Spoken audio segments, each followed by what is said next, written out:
ہیں روز و شب تیرے دربار میں،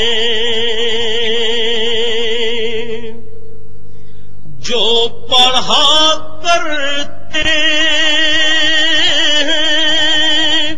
روز۔ عمارتوں کو گرانے اور ملبے کو صاف کرنے کے کام کو مقررہ مدت میں مکمل کرنے کی غرض سے اس عمل کو 24 گھنٹے جاری رکھا گیا۔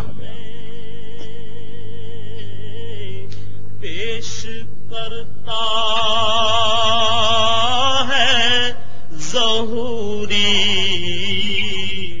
جب عمارتوں کو منہدم کرنے اور ملبے کی صفائی کا کام ہو رہا تھا تو اس بات کی پوری کوشش کی گئی کہ شہری سہولتیں اور روزمرہ زندگی کم سے کم متاثر ہو۔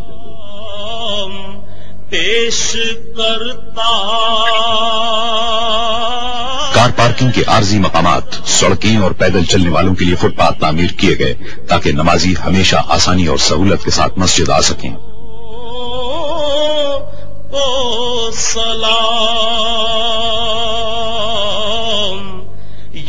تعمیراتی کام کے تمام مرحلوں میں یہ امر بدستور ایک رہنما اصول رہا۔ تیرے در کی فضاؤں کو سلام۔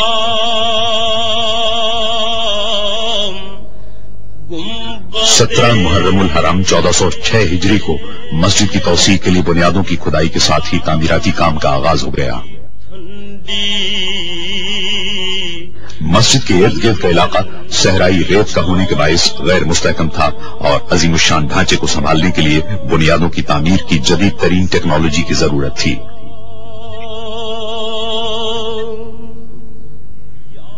عمارت کی بنیادوں میں وزن کو برداشت کرنے والے 8525 مضبوط ترین پائپوں کے استعمال کا فیصلہ کیا گیا۔ صحرائی زمین کی کھدائی بے حد دشوار تھی۔ بعض اوقات ٹھوس پتھریلی زمین تک پہنچنے کے لیے 54 میٹر تک کھدائی کرنا پڑی۔ تعمیراتی انجینئروں اور سروے کرنے والوں نے پوری منصوبہ بندی اور یکسوئی کے ساتھ اس کام کو انجام دیا۔ جو پڑھا کرتے ہیں کھدائی کے کام کے پہلے مرحلے میں فولادی کیسنگ کو زمین کے اندر ڈالا گیا۔ تیرے دربار میں جو پڑھا کرتے ہیں روز و شب۔ شافٹ جو ہی اندر پہنچی، دیو ہیکل مشینوں سے کھدائی کا عمل شروع ہو گیا۔ کام کے اس مرحلے میں زمین کی ٹھوس تہ میں کیمیائی مادے بڑی مقدار میں ڈالے گئے۔ کرتا ہے ظہوری ان سلاموں کو سلام پیش کر۔ مسجد کی پائیداری کے سلسلے میں کامیابی کے حصول کے لیے بڑی تعداد میں بھاری مشینوں کا استعمال کیا گیا۔ اس عمل کے دوران انجینئر زمین کی تہ کے نمونوں کا معائنہ کرتے رہے تاکہ اصل چٹانوں تک پہنچنے کے عمل کو یقینی بنایا جا سکے۔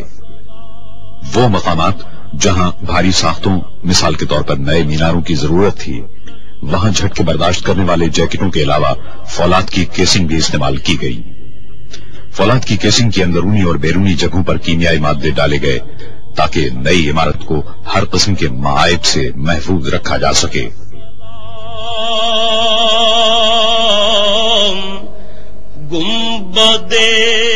انتہائی مضبوط فولاد سے 12 میٹر طویل بیلن کی شکل کے پنجرے بنائے گئے۔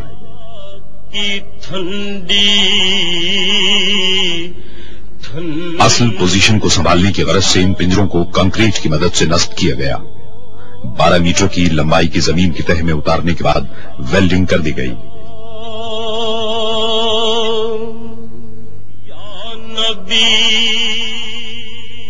قریب ہی واقع ایک پلانٹ میں 1,00,000 مکعب میٹر کا کنکریٹ تیار کرنے کا عمل جاری تھا۔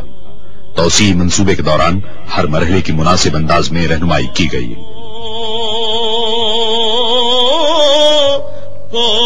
سلام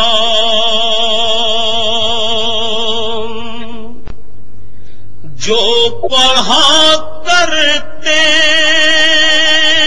ہیں روز و شب تیرے. کنکریٹ کے معیار کی تصدیق کے لیے ستونوں میں الٹراسونک سینسر کا استعمال کیا گیا. جو پڑھا کرتے. مسجد نبوی صلی اللہ علیہ وسلم کی نئی عمارت کے وزن کو سنبھالنے کے لیے بہترین ستون تعمیر کیے گئے. اس پوری نئی عظیم الشان عمارت کو مستحکم بنانے کا انحصار کنکریٹ کی قوت اور پائیداری پر تھا. عمارت کا پورا ڈھانچہ ستونوں کا مرہون منت ہوتا ہے.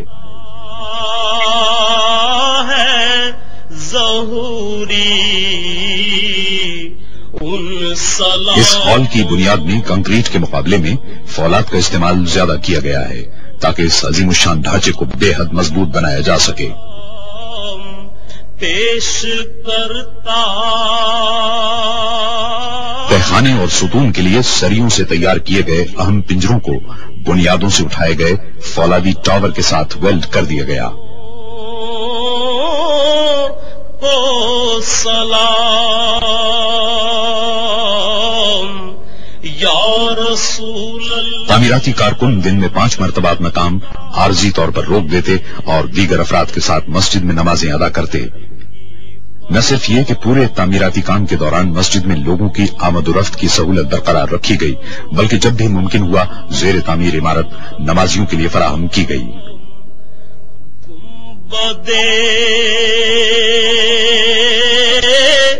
خضرا کی ٹھنڈی 5 شعبان 1409 ہجری کو مسجد نبوی صلی اللہ علیہ وسلم کے توسیع شدہ مغربی حصے میں فرش کی بھرائی کا کام انجام پایا.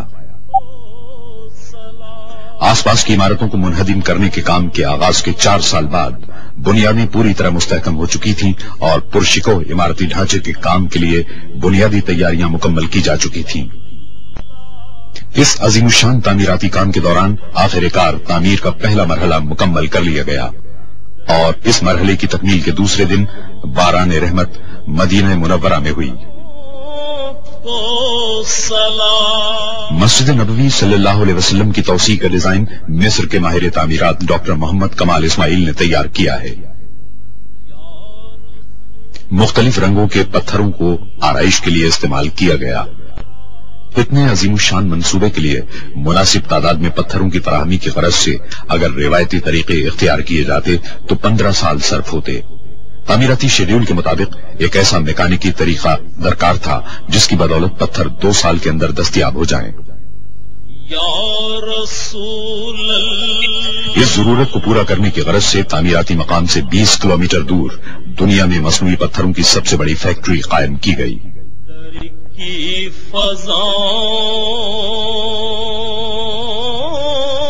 کو سلام. پورے سعودی عرب سے مختلف رنگوں کے پتھروں کو حاصل کر کے انہیں توڑا گیا اور انہیں ایک خاص عمل کے ذریعے سیمنٹ میں شامل کیا گیا. تعمیراتی کام کے لیے متعدد اقسام کے پتھروں کی ضرورت تھی. بعض پتھروں کو نصب کرنے کے لیے 1 سے زائد مرتبہ کاٹنا پڑا. امیزے کو پوری طرح یکجا کرنے اور ہوا کے بلبلے ختم کرنے کے لیے بے حد احتیاط سے کام لیا گیا.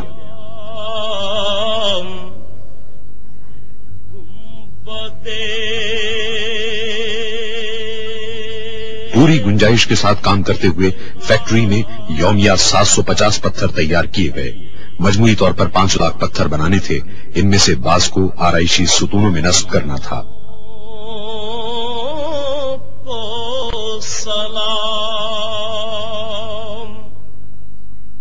ماہر کاریگر جپسن پر نقش و نگار کندہ کرتے رہے.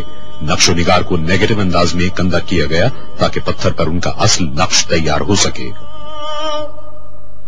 جو طواف روضائے اقدس کرے